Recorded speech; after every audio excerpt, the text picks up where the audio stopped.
Hola, ¿qué tal, chicos? Bueno, nosotros somos docentes de la preparatoria número 4. Mi nombre es Esteban Jacobo Alvarado Almaraz. Y mi nombre es Janet Goifiel Juárez. Y siguiendo con las clases, vamos a comenzar con temas como el bloque 2, que es la célula, sus componentes y funcionalidad. El objetivo general de este bloque es distinguir los procesos celulares fundamentales por medio de relacionar las funciones con los organelos celulares, para reconocer su papel como unidad funcional de la vida.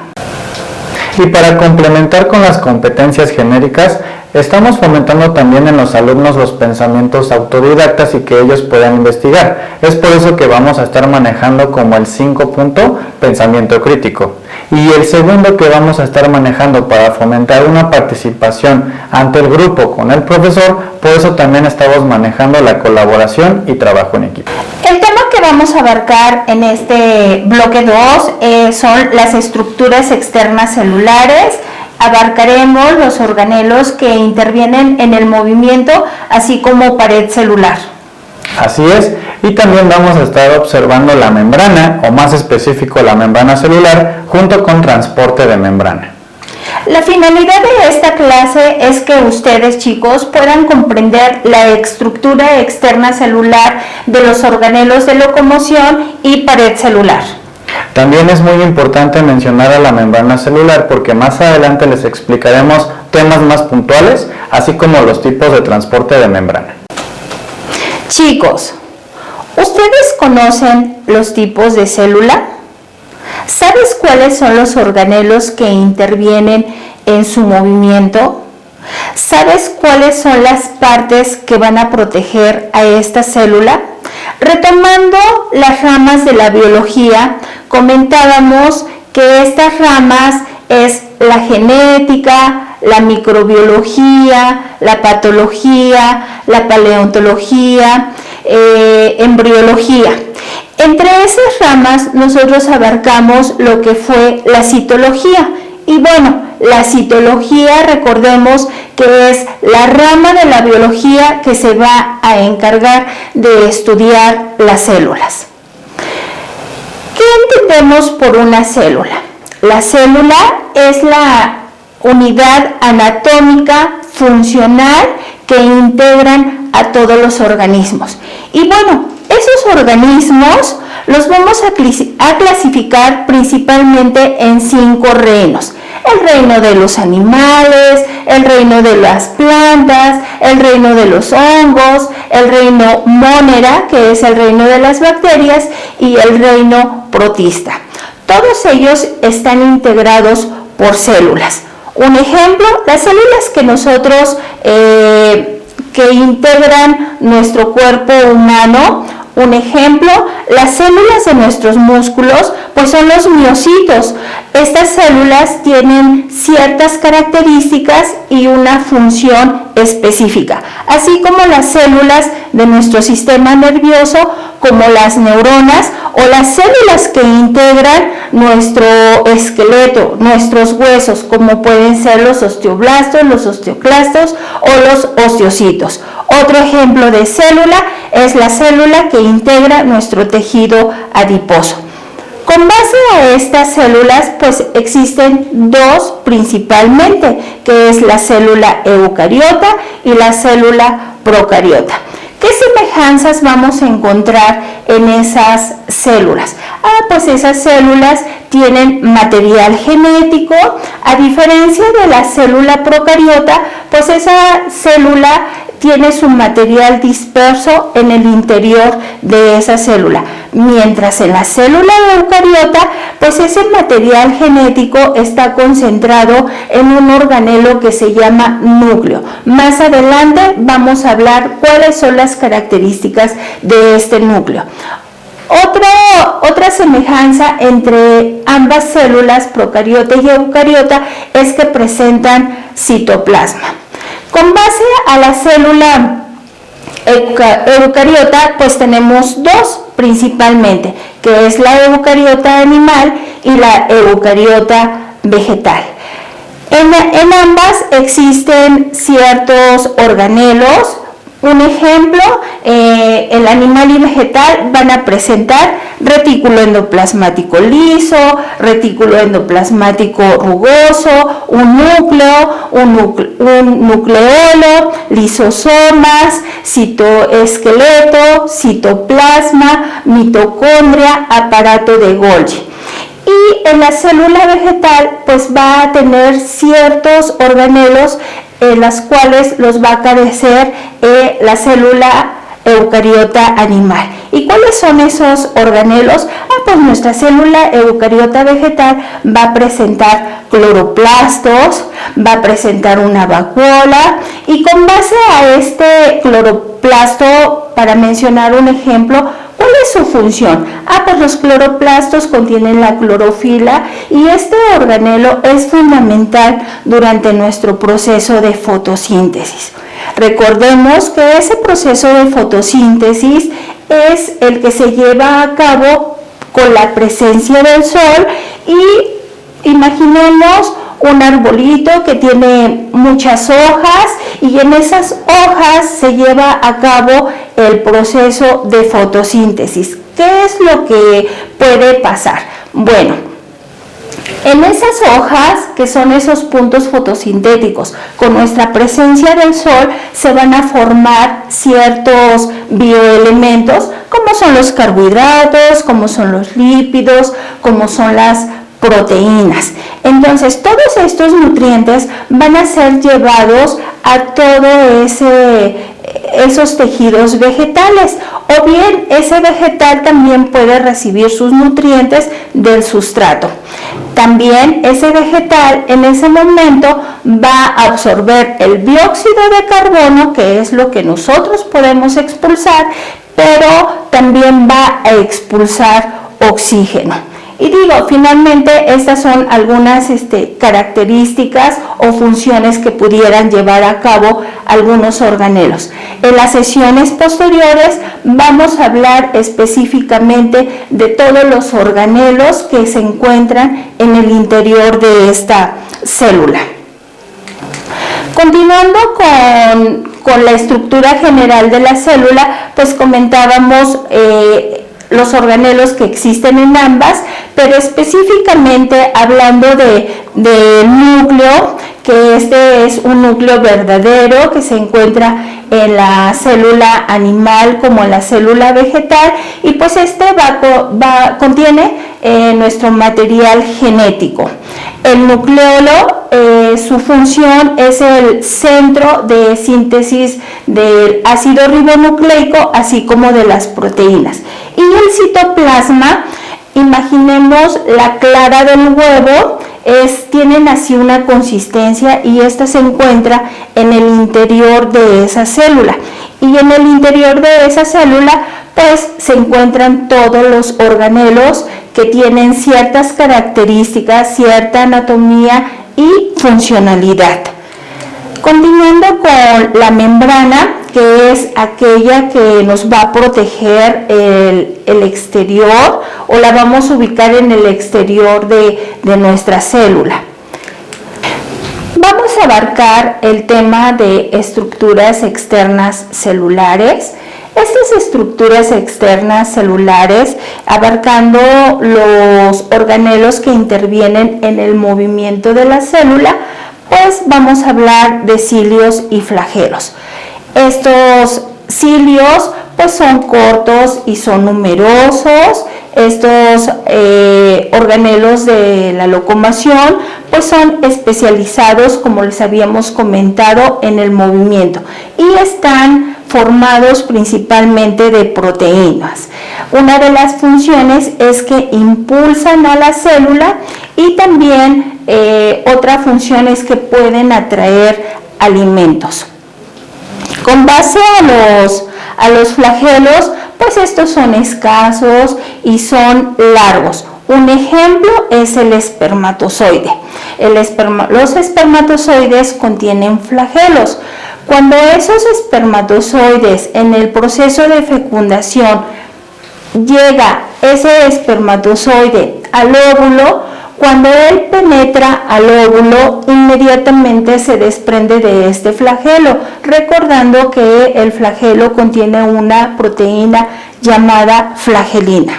Y con base a la pared celular, que ésta se encuentra en la célula eucariota vegetal y en algunos hongos, su principal función es que envuelve la membrana plasmática y también va a tener la función de protección y apoyo estructural. Y bien, esta pared celular la podemos encontrar en ciertos organismos como son los hongos, plantas y algunos protistas.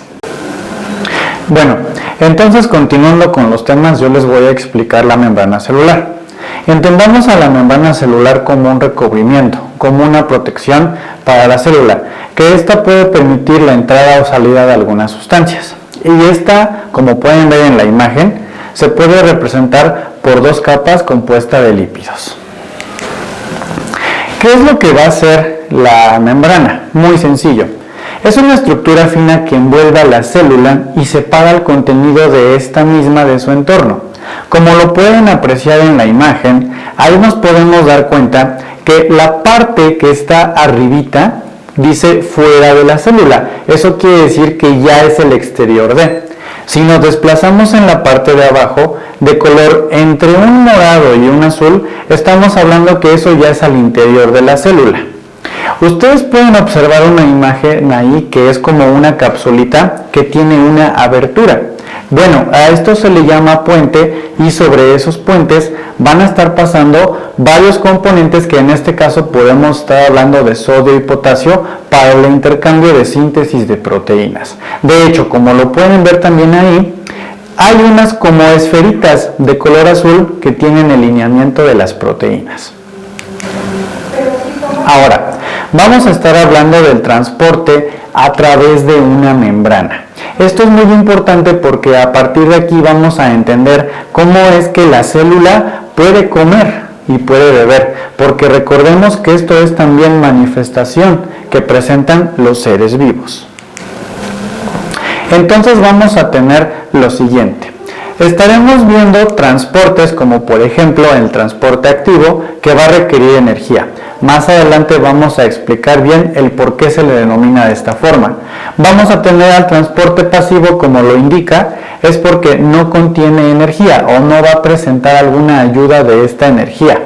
Para el transporte pasivo lo vamos a estar dividiendo porque vamos a tener la difusión junto con la ósmosis y diálisis. Más adelante lo vamos a explicar de forma más puntual.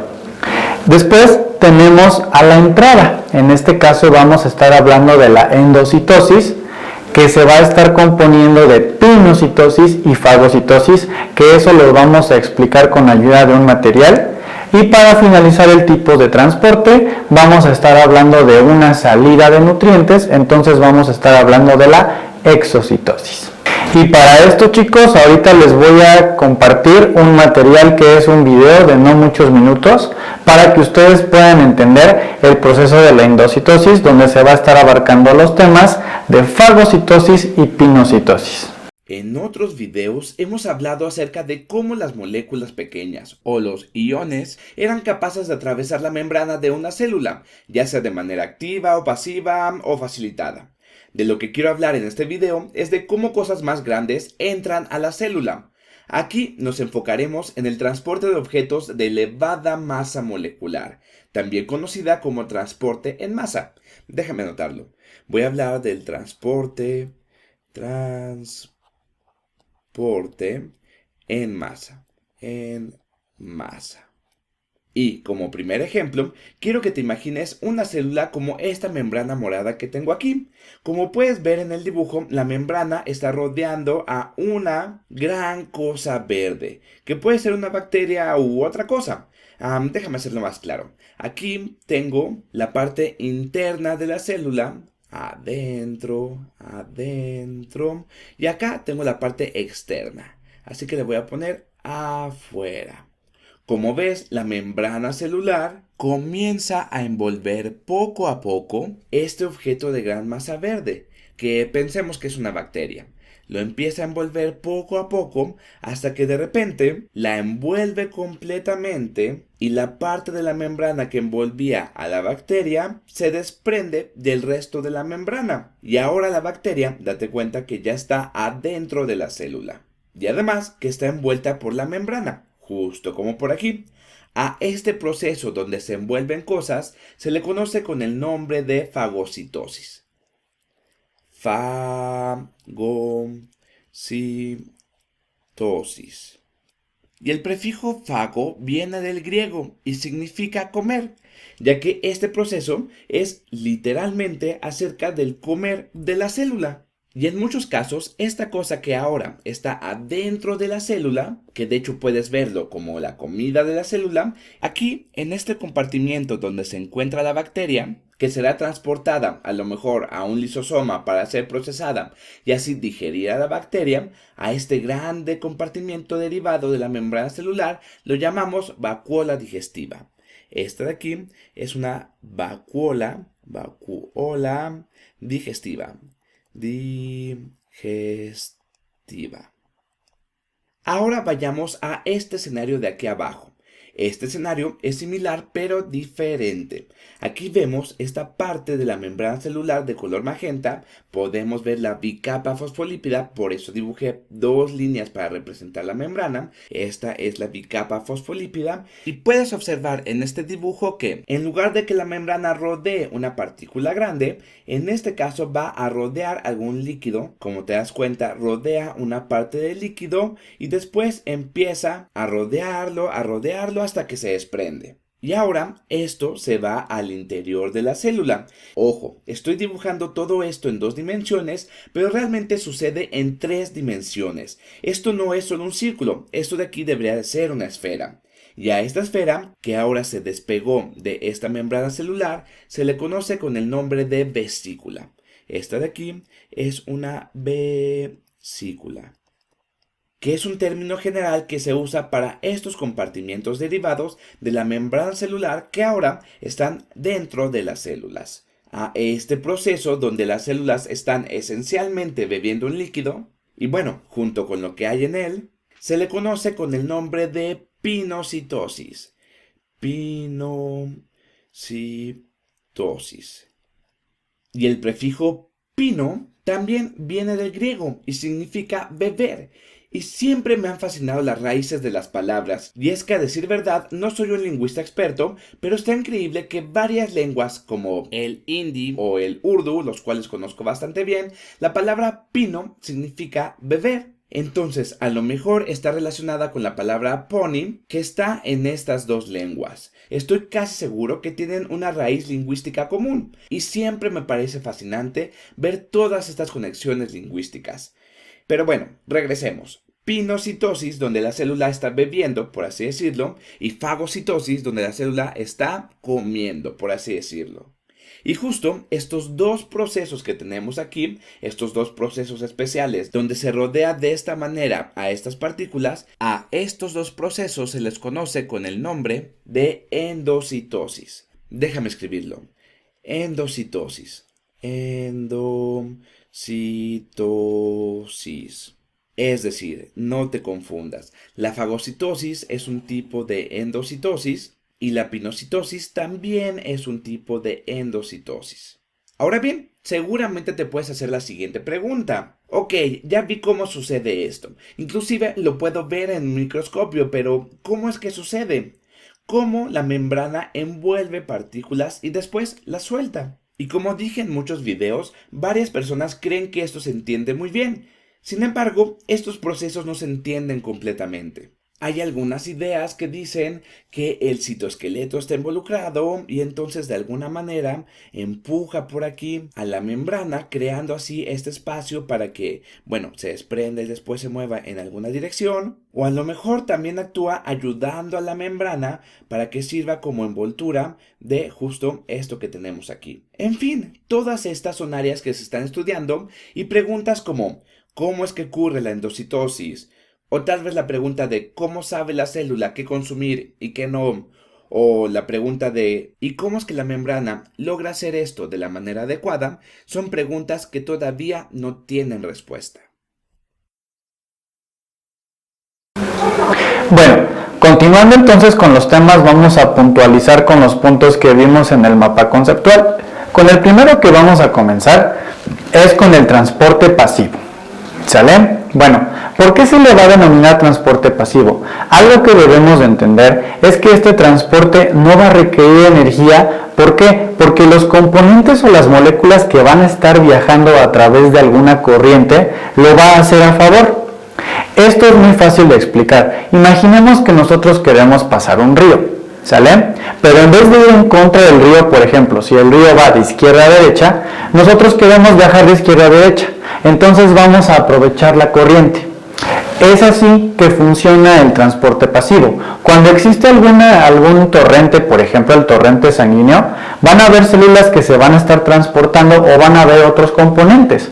Entonces, estas células o estas moléculas, al aprovechar la corriente, no van a tener un gasto de energía. Y es por eso que se denomina transporte pasivo. Ahora bien, dentro del transporte pasivo tenemos dos componentes muy esenciales que vamos a estar presentando a continuación, que es la ósmosis y la diálisis. La primera, como ósmosis, es muy sencilla, es el paso de un solvente a través de una membrana, que en el cual siempre podemos involucrar aquí, o el mayor ejemplo que se utiliza, es el agua. Por otro lado tenemos a la diálisis, que es el paso de un soluto a través de una membrana. Aquí estamos hablando de cristales de sal. Y la imagen que puede aparecer aquí en medio se puede explicar muy bien. Véanlo ahí. Tenemos una concentración de muchas moléculas y tiene que estar pasando moléculas hasta que quede equilibrado. Es por eso que podemos apreciar que el seguimiento de la flecha ya se puede ver que hay el mismo número de moléculas tanto de un lado como de otro. Y es así como van a funcionar estos transportes. Ahora bien, tenemos aquí un transporte activo, lo contrario al pasivo. Este transporte activo va a requerir energía. ¿Por qué? Porque aquí las moléculas van a estar viajando en contra del flujo de la corriente o en contra de la gradiente. El ejemplo que les ponía hace rato. Ahora, imaginemos que un río va de izquierda a derecha y nosotros queremos nadar en contra del río. Entonces tendríamos que nadar a la velocidad que él vaya. Entonces por eso aquí requiere un gasto de energía. Por otro lado, podemos observar aquí en la imagen que en la membrana, recuerden que es una bicapa fosfolípida porque en la parte de arriba tiene una capa, en medio y luego es la segunda, sería la capa. Como pueden ver de color rosa, eso se le denomina unos puentes donde se van a compartir componentes. En este caso podemos estar hablando del sodio y el potasio.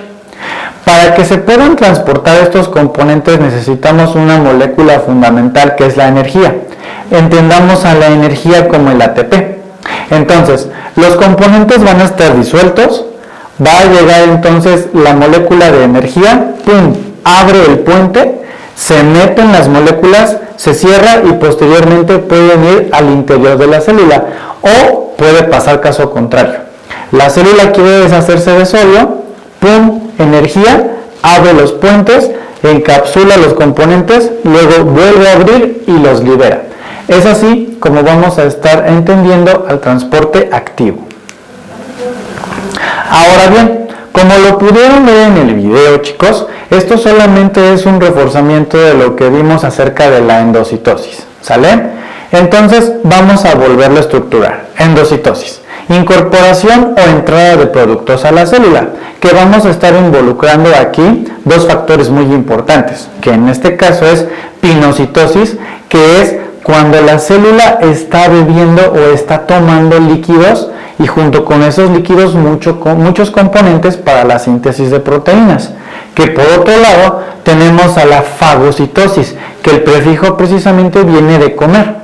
Es cuando está incorporando grandes moléculas, como en el ejemplo lo pudieron ver, ahí pusieron una de una bacteria. Entonces, a estos dos tipos de pinocitosis y fagocitosis se le va a conocer como endocitosis. Y por último tenemos a la exocitosis. Aquí es la salida o expulsión de los productos de la célula que están en el interior y van al exterior. ¿sale? Como cualquier organismo, recordemos que nosotros tenemos componentes que ya nuestro cuerpo no va a estar ocupando. Un ejemplo de esto en cuanto a nivel de organismo, puedo ponerles el ejemplo del sudor. Cuando nosotros nos cansamos, estamos liberando toxinas. Lo mismo ocurre aquí con la célula. También la célula desecha lo que ya no le sirve. Y a continuación aquí tenemos otras imágenes de apoyo para poder entender todos estos tipos de transporte, ¿sale? Vean cómo pueden viajar los componentes del exterior al interior. Ahí aparecen incluso unos puentes de color amarillo y verde que están señalados con una flecha de color morado. Entendamos esto. Cuando el puente se esté abriendo es porque se necesita entonces la incorporación de energía, que en este caso hablábamos del ATP. Podemos observar otros movimientos, por ejemplo, la encapsulación de nutrientes, lo que veíamos en el video como pinocitosis. Y la imagen que está representada abajo, ahí es un encapsulamiento de algún componente que puede ser peligroso para la célula o que puede ser un agente patógeno para poder atacar un organismo. Es por eso que la célula lo tiene que encapsular. Una vez encapsulado lo deshace. Ya una vez deshecho, entonces ahora tiene que liberarlo por parte de la membrana hacia afuera. Entonces es así como está liberando todos estos componentes para tener un pleno desarrollo y un buen sistema de organismo. Ahora, aquí podemos apreciar lo siguiente. Con los glóbulos rojos podemos nosotros observar si hay alguna anomalía por un desequilibrio, ¿sale? ¿Cómo podemos ver que hay aquí algo muy difícil de poder observar en las células para ver cómo mantiene una homeostasis? Muy sencillo. Si nosotros podemos observar una imagen donde podemos ver un leucocito de un tamaño grande, podemos estar mencionando que el movimiento del agua es neto hacia el interior de la célula, pero recordemos, la célula, al igual que está recibiendo componentes, tiene que desecharlos. Cuando los desecha muy poco, es por eso que la célula puede estarse ensanchando. Veamos el otro caso. Vean esa célula como si tuviera una serie de piquitos, ¿sale? Ahí es todo lo contrario. Ahí, por ejemplo, la salida del movimiento neto es más que lo que está entrando. Entonces, aquí la célula lo que está pasando es que está saliendo tanto líquido que prácticamente se está haciendo pequeña, se está compactando, ¿sale? Un equilibrio adecuado es donde aparece precisamente la imagen donde hay una flecha de entrada y de salida, pero así como están saliendo líquidos, así también están arrojándolos hacia afuera para mantener ese equilibrio y que la célula tenga su tamaño constante. No debe estar pequeña ni demasiado grande, tiene que tener un tamaño promedio y eso es lo que nos va a decir que hay un equilibrio correcto en el funcionamiento de esta célula. Bueno chicos, y ya para culminar con esta sesión, aquí les voy a estar dejando la bibliografía por si llegan a generar algunas dudas o quieren profundizar en los temas que, bueno, son bastante interesantes. Muchas gracias, quedo a sus órdenes, Janet Goifiel Juárez. Y Esteban Escobar Almaraz, muchas gracias.